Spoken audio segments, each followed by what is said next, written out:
pada 2017 atau 5 tahun lalu, saya pernah melihat dan menyentuh langsung ujung lidah es abadi Indonesia. Kondisinya kala itu sudah sangat menyedihkan. Terdapat rongga di setiap sisi es. Sebagian bahkan terlihat sangat dangkal. Beberapa sudut es memperlihatkan indikasi peluruhannya. Tidak hanya luasnya yang terus menyusut, tetesan air di setiap tepi juga seolah tidak berakhir. Pertanda es abadi Indonesia terus mencair. Setahun berikutnya pada 2018 saya menjadi bagian dari tim pemantau gletser bersama para peneliti Badan Meteorologi, Klimatologi, dan Geofisika. Kala itu tim memantau dari udara. Hasilnya seperti yang diperkirakan. Usia puncak es abadi Indonesia diperhitungkan tidak lama lagi. Hanya sekitar 7 sampai 8 tahun lagi setelah 2018, salju atau es abadi Indonesia akan punah. Kondisinya semakin parah sejak itu. Dari foto satelit Sentinel Hub, data ketebalan dan luas puncak es Indonesia ini diperhitungkan menyusut signifikan.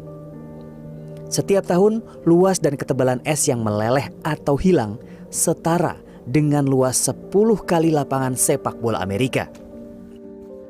Tidak hanya karena pengaruh El Nino dan La Nina di Indonesia, kondisi ini diperparah dengan semakin tingginya titik beku atau 0 derajat pada atmosfer, sehingga potensi pembentukan hujan salju pembentuk es di puncak es abadi semakin sulit terjadi. Satu ciri dari pemanasan global adalah titik atau lapisan 0 derajat yang semakin meningkat gitu ya. Sejak 1997 atau 2000-an itu sudah mulai mengalami penaikan lapisan 0 derajat, sehingga hujan yang turun terkadang berupa air juga yang juga berpotensi dalam mencairkan es di glasier. Puncak es atau salju abadi di Indonesia adalah kriosfer atau lapisan air dalam bentuk padat. Fungsinya sama dengan es di wilayah kutub utara dan selatan sebagai termometer bumi dan dapat menjadi reflektor radiasi matahari. Tidak hanya itu, lapisan kriosfer juga mampu menyimpan dan melumpuhkan berbagai jenis bakteri bahkan virus penyebab penyakit berbahaya sejak ratusan bahkan ribuan tahun lalu. Desember 2022, tim peneliti BMKG kembali melakukan monitoring salju abadi Indonesia. Saya berkesempatan terbang mendampingi peneliti BMKG Wido Hanggoro.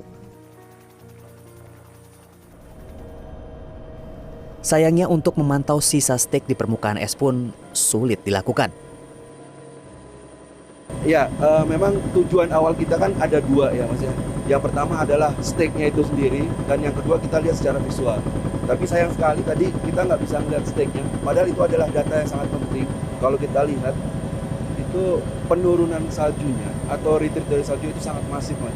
Dari pengamatan kita yang visual 2018, itu luasan itu sekitar 0,46 square kilometer.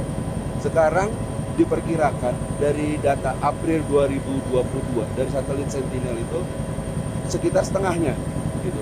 Itu sekitar 0,23. Jadi memang kalau dilihat juga dari sisi tebing-tebing yang berwarna putih itu Mas. Jadi memang penurunannya kelihatan sekali gitu. Dan memang ketebalannya juga sudah sangat menurun. Dari terakhir 2010 kita pasang alat pengukurnya, itu sekitar penurunannya 23,5 meter. Kemungkinan besar iya. Jadi memang menurut prediksi sebelum 2026, mohon maaf, salju ini akan diprediksi akan hilang.